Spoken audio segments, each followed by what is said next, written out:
तो hello dear students, कैसे हैं आप सब। आई होप आप सब अच्छे होंगे। मैं हूं स्वाति सेजवानी, स्वागत करती हूं आपका उदित फार्मेसी के यूट्यूब चैनल पे। RGPV D pharma second year students के आने वाले हैं सप्लीमेंट्री एग्जाम्स 20 जनवरी से। उनकी हेल्प के लिए मैं आपके साथ डिस्कस करती हूँ प्रीवियस ईयर क्वेश्चन पेपर्स, ताकि आपके सप्लीमेंट्री के एग्जाम्स जो है बहुत ही ईजिली निकल जाए। आज का हमारा जो सब्जेक्ट है जिसके हम previous year question papers discuss करने वाले हैं, उस सब्जेक्ट का नाम है फार्माकोथेराप्यूटिक्स। फार्माकोथेराप्यूटिक्स सेकेंड ईयर का बहुत ही इंपॉर्टेंट सब्जेक्ट है। इसका सब्जेक्ट कोड है 8109। तो शुरू करते हैं। सबसे पहला पेपर जो हम देखने जा रहे हैं वो हम देख रहे हैं रीसेंट का पेपर, 2024 का पेपर हम देख रहे हैं। टोटल 2 पेजेस का ये पेपर होता है। आरजीपीवी का यही फॉर्मेट होता है कि 80 मार्क्स का पेपर आता है। 8 क्वेश्चन आते हैं, 8 में से 5 क्वेश्चन आपको करने होते हैं।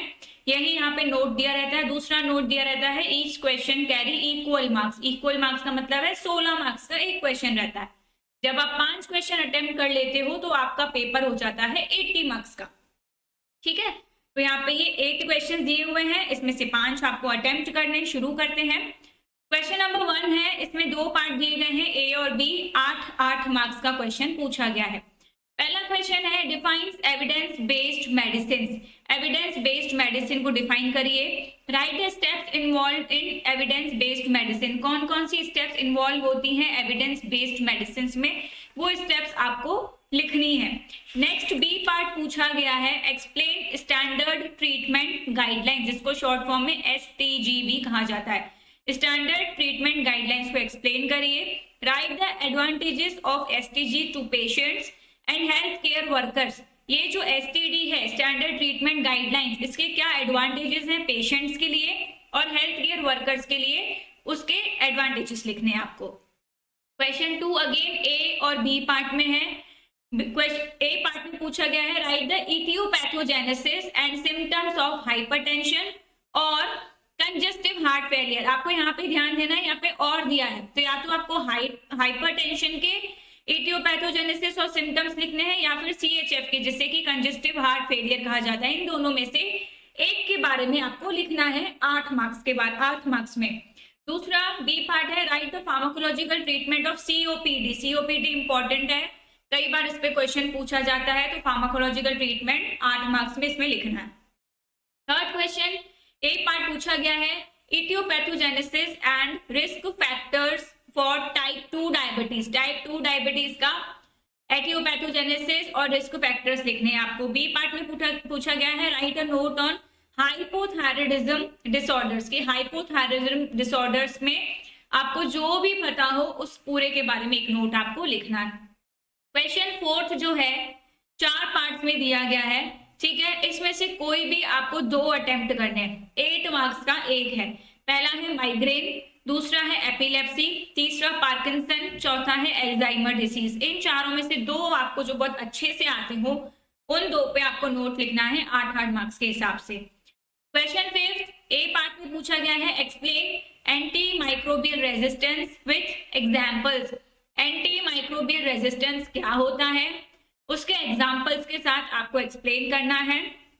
Discuss the mechanism of anti microbial resistance.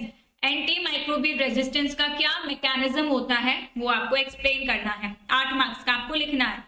Describe the causes and pharmacological treatment of GERD और पेप्टिक अल्सर डिजीज। यहाँ पे भी आपको 2 ऑप्शंस हैं, या तो आपको GERD या पेप्टिक अल्सर डिजीज, इसके आपको कॉजेस लिखने हैं और फार्माकोलॉजिकल ट्रीटमेंट लिखना है। 8 मार्क्स में पूछा गया है। क्वेश्चन नंबर 6 ए पार्ट है, discuss the pathophysiology of megaloblastic anaemia.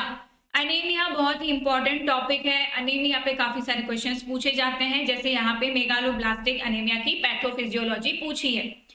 B part जो है उसमें आपके पास 3 ऑप्शन है, इन 3 में से कोई भी 2 आपको लिखने हैं। Write the diagnostic test for the following. जो नीचे 3 नाम दिए हैं, इनमें से किसी भी 2 के आपको डायग्नोस्टिक टेस्ट लिखने हैं। ट्यूबरक्यूलोसिस, निमोनिया, UTI यानी कि यूरिनरी ट्रैक्ट इन्फेक्शन। 4 मार्क्स का एक नोट है, क्योंकि 2 करने हैं तो 8 मार्क्स के हो गए। 7th का ए पार्ट में पूछा गया है, discuss the life cycle of malarial parasite. यही सेम क्वेश्चन फार्माकोलॉजी में भी आया था। मैंने प्रीवियस ईयर क्वेश्चन जो पिछले वीडियो में फार्माकोलॉजी के डिस्कस किए थे, उनमें 2 पेपर डिस्कस किए थे, दोनों में ही मलेरियल पैरासाइट की लाइफ साइकिल पूछी गई थी, यहाँ पे भी पूछी गई है। तो ये क्वेश्चन काफी इंपॉर्टेंट हो जाता है, इसे जरूर पढ़ के जाएं दोनों एग्जाम्स के लिए, फार्माकोलॉजी के लिए भी, फार्माकोथेराप्यूटिक्स के लिए भी। बी पार्ट में पूछा गया है right the science and symptoms of immunosuppression. Immunosuppression के साइन और सिम्टम्स को एक्सप्लेन करना है। क्वेश्चन 8 में आपके पास 4 ऑप्शन है, जिसमें से कोई भी 2 आपको करने हैं, एक जो है 8 मार्क्स का होगा। पहला है ऑस्टियोआर्थराइटिस, दूसरा है सोरियासिस, तीसरा है कंजक्टिवाइटिस और डी है डिप्रेशन। इन चारों में से जो आपको 2 बेहतर तरीके से आते हो वो 2 आपको अटेम्प्ट करने हैं। अब हम देख लेते हैं 2023 का प्रीवियस ईयर क्वेश्चन पेपर। इसका प्रिंट तो थोड़ा सही नहीं है, तो हो सके तो आप कॉपी में लिखते जाइएगा, जैसे जैसे मैं क्वेश्चन पढ़ती जाऊं तो आपके लिए इजी हो जाएगा। सेम 8 क्वेश्चन है, 8 में से कोई 5 करने हैं, सारे क्वेश्चन इक्वल मार्क्स के हैं। फर्स्ट का ए पार्ट पूछा गया है explain essential drugs and essential drugs list. Essential drugs क्या होती हैं, ठीक है, और एसेंशियल ड्रग लिस्ट क्या है वो लिखना है आपको। Discuss the factors resulting in irrational use of drugs. Irrational कैसे ड्रग्स को यूज किया जाता है उसके फैक्टर्स लिखने हैं। Third, explain the barriers to medication adherence. Medication adherence में क्या क्या बैरियर आते हैं उसको आपको एक्सप्लेन करना है। क्वेश्चन नंबर 2, आपको जो इतने सारे ऑप्शंस दिख रहे हैं इनमें से कोई भी 4 आपको अटेम्प्ट करने हैं। Write the pharmacological and non pharmacological treatment of the following. नीचे 2 भी नाम दिए हैं, उसका आपको फार्माकोलॉजिकल ट्रीटमेंट लिखना है और नॉन फार्माकोलॉजिकल ट्रीटमेंट लिखना है। कोई भी 4 आपको अटेम्प्ट करने हैं जो आपको अच्छे से आते हो। पहला है एंजाइना पेक्टोरिस, दूसरा है अस्थमा, तीसरा है सार्स, चौथा है डिप्रेशन, 5वां है डिस्मेनोरिया और फिर है आयरन डेफिशिएंसी अनेमिया। पिछले पेपर में मैंने भी आपको बताया था अनेमिया इंपॉर्टेंट है, वहां पे मेगालोब्लास्टिक अनेमिया पूछा था, यहाँ पे आयरन डेफिशिएंसी अनेमिया पूछा है, तो हमें अनेमिया जरूर पढ़ के जाएं। क्वेश्चन 3 है ए पार्ट पूछा गया है right the factors that stimulate asthma. वो फैक्टर्स लिखने हैं जिससे कि अस्थमा आपका स्टिम्युलेट होता है, उत्तेजित होता है।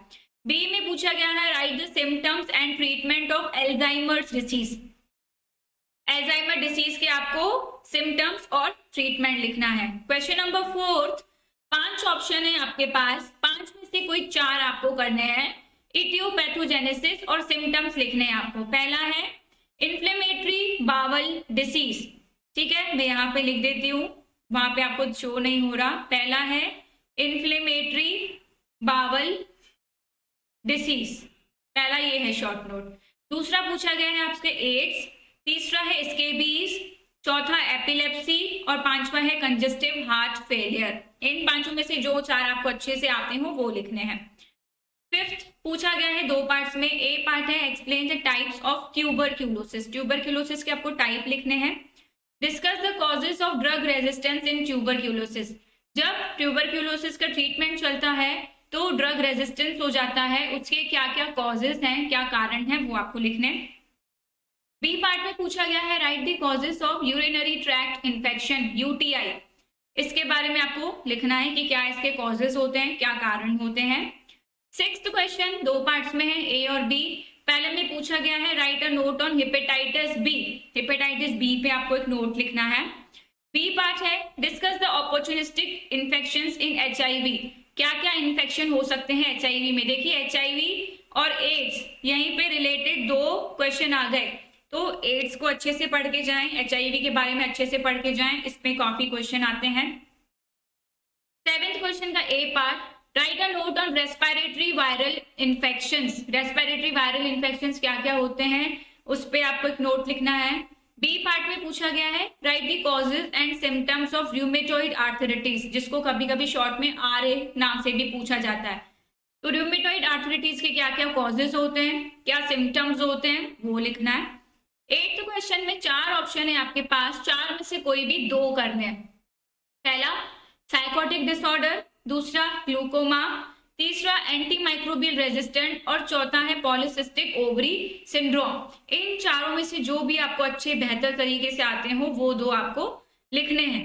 आप अपनी प्रिपरेशन को और बेटर बना सकते हैं, हमारे साथ जुड़ सकते हैं, उदित फार्मेसी का पेड कोर्स खरीद सकते हैं। आपको सिंपल क्या करना है, प्ले स्टोर में जाना है।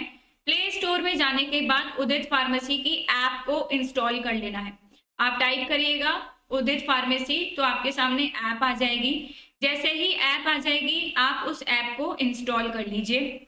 इंस्टॉल करने के बाद आपका जो भी प्रिस्क्राइब्ड कोर्स है आप उस कोर्स को परचेस कर सकते हैं, अपनी प्रिपरेशन को और बेटर बना सकते हैं। ठीक है, तो जो हमने प्रीवियस ईयर क्वेश्चंस अभी देखे उसके हिसाब से कौन कौन से ऐसे इंपॉर्टेंट क्वेश्चंस बनते हैं जो आपको एग्जाम में पढ़ के जाने चाहिए। सबसे पहला मैं आपको कहूंगी कि आपको एंटी माइक्रोबियल रेजिस्टेंस जरूर पढ़ के जाना चाहिए, क्योंकि ये दोनों पेपर में रिपीट हुआ है और कई बार पूछा जाता है एंटी माइक्रोबियल रेजिस्टेंस। दूसरा, डिप्रेशन पूछा जाता है काफी बार। तीसरा, HIV या फिर मैं कहूँ एड्स, इसके बारे में अच्छे से पढ़ के जाना चाहिए, इसके बारे में पूछा जाता है। एसेंशियल मेडिसिन के बारे में पूछा जाता है। देखो सिलेबस तो बहुत बड़ा है, लेकिन कई बार ऐसा होता है कि हम कुछ इंपॉर्टेंट पढ़ते जाते हैं तो उसमें से पेपर फंस जाता है ना। फिर इसके बाद आपको इटियोपैथोजेनेसिस पढ़ के जाना है, कुछ डिसीजेस का, जैसे कि किस किस का इटियोपैथोजेनेसिस जब आप पढ़ोगे तो उस डिसीजेस के सिम्टम्स भी जरूर पढ़ना। जैसे कि आप पढ़ के जाना हाइपरटेंशन, हाइपरटेंशन दोनों पेपर में पूछा गया था। ठीक है, आप पढ़ के जाइए डायबिटीज के बारे में, आप पढ़ के जाइए कंजस्टिव हार्ट फेलियर के बारे में, आप टीबी का एक अच्छा सा डिटेल नोट पढ़ के जाइए, टीबी के बारे में बहुत पूछा जाता है। ठीक है, आप पढ़ के जाइए एपिलेप्सी के बारे में, एपिलेप्सी भी बहुत ज्यादा पूछा जाता है। पेप्टिक अल्सर पढ़ के जाइए, पेप्टिक अल्सर बहुत पूछा जाता है। एल्जाइमर डिसीज हमने दोनों पेपर में देखा, दोनों पेपर में था। डिसीजेस से ज्यादा पेपर आता है फार्माकोथेराप्यूटिक्स में, तो डिजीजेस पे ज्यादा फोकस करें, ज्यादातर उन डिजीजेस पे फोकस करें जो बहुत रिपीट होती हैं। ठीक है, इसके साथ मैंने आपको बताया लाइफ साइकिल जरूर पढ़ के जाएं मलेरियल पैरासाइट की, life cycle of malarial parasite, ये फार्माकोलॉजी और फार्माकोथेराप्यूटिक दोनों के लिए इंपॉर्टेंट है। अनेमिया जरूर पढ़ के जाएं, अनेमिया के बारे में पूछा जाता है। ग्लूकोमा, ये कुछ इंपॉर्टेंट टॉपिक्स हैं जिसको आपको जरूर पढ़ के जाना चाहिए ताकि आपका एग्जाम जो है रुके ना और इजीली निकल जाए। आज के लिए इतना ही, मिलते हैं नेक्स्ट वीडियो में। आज के लिए इतना ही, थैंक यू सो मच।